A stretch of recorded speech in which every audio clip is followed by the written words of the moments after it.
everyone, I'm Kumudini and I share journaling tips that help you in your daily life. Today's video is all about how you can maintain a reading journal that will help you be consistent in reading. When it comes to materials, all you will need is just a pen and a journal. If you need to add something fancy like stickers, papers and stuff, you can always check out my store. The link is in the description.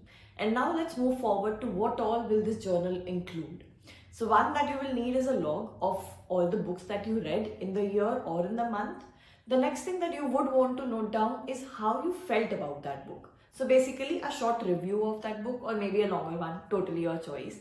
And the third major thing, which will be a tracker that will help you make sure that you are reading every day, no matter what the time is. So let's go ahead. I'll show you how you can make these things. Make one for yourself and happy reading. Okay, so let's get started. Now, this is the journal I'll be using for the same. And like I already said that we'll be dividing it into 3 parts. I'm using these post-it notes to do the same. So the first one will be to keep a record of the books that we are going to read. The second one is going to be for the reviews. I'm leaving a few pages and then marking the page. And the third one is going to be a tracker. It can be in any order that you like. Obviously, you don't have to go about the same one that I am using. Next up, I'm cutting these up because I do not need such big tabs. And the next thing that I'll do is write down what they stand for. So for example, this one was for the log. This is for the reviews. And this one is for the tracker. Now let's move forward to the first thing, which is the logs. Here are a few things which I write when it comes to making the logs. First is the serial number, so that it helps me keep a tab of how many books I have read. Then the name of the book, obviously. Then the author. And then I also write the time. Now it's up to you how you want to write the time.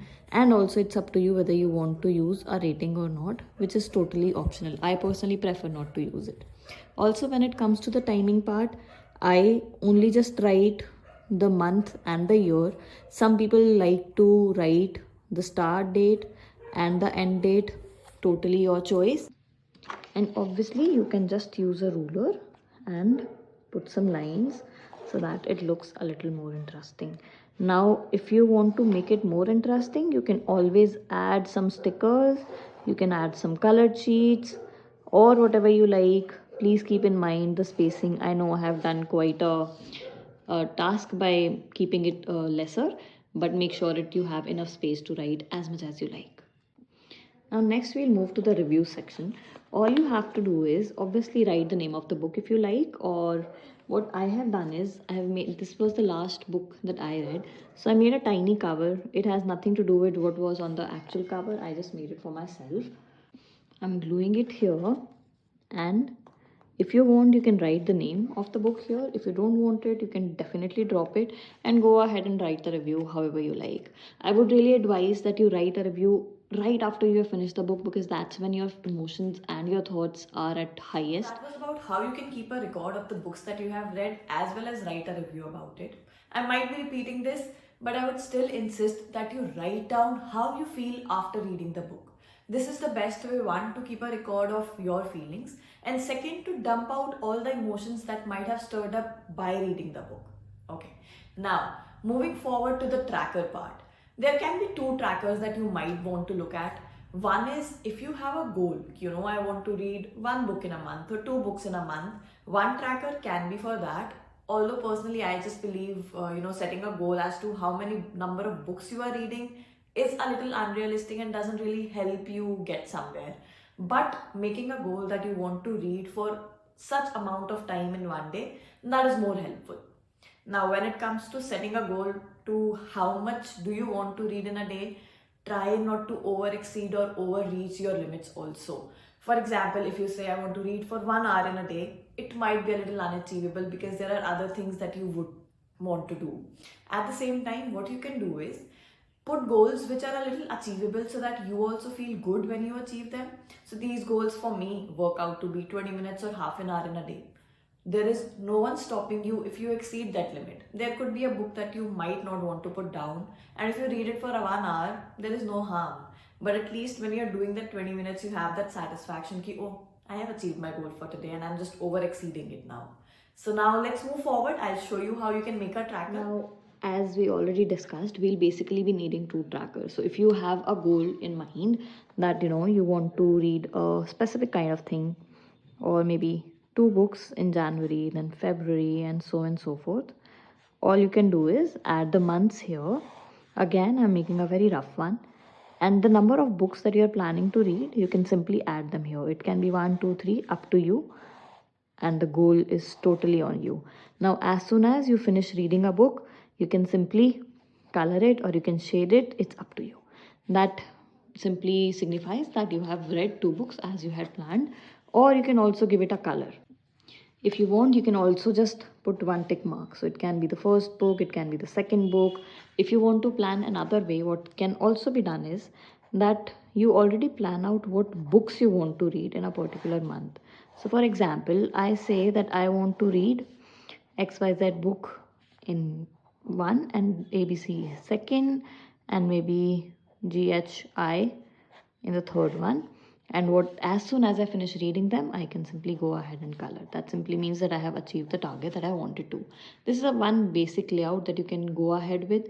If you want to make it more interesting, always feel free. To do this, all you can do is simply make books like these. I'm just making 4 to 5 for one day. Again, make as interesting doodles as you want to. I'm not going into the depths of making doodles right now. Okay, and next up what we'll need is an index. So for example, I say when I read from 15 to 20 minutes, I'll color it a certain way. When I read it from 20 to 30 minutes, I'll color it a certain way. When I'm reading more than 30, I'll color it a certain way. And when I don't read at all, these are minutes, please remember that. So maybe I can say that I will color it green when I'm reading from 15 to 20 minutes, and I'll color it pink when I'm reading from 20 to 30 minutes, and when I read for more than 30 minutes, I will color it blue.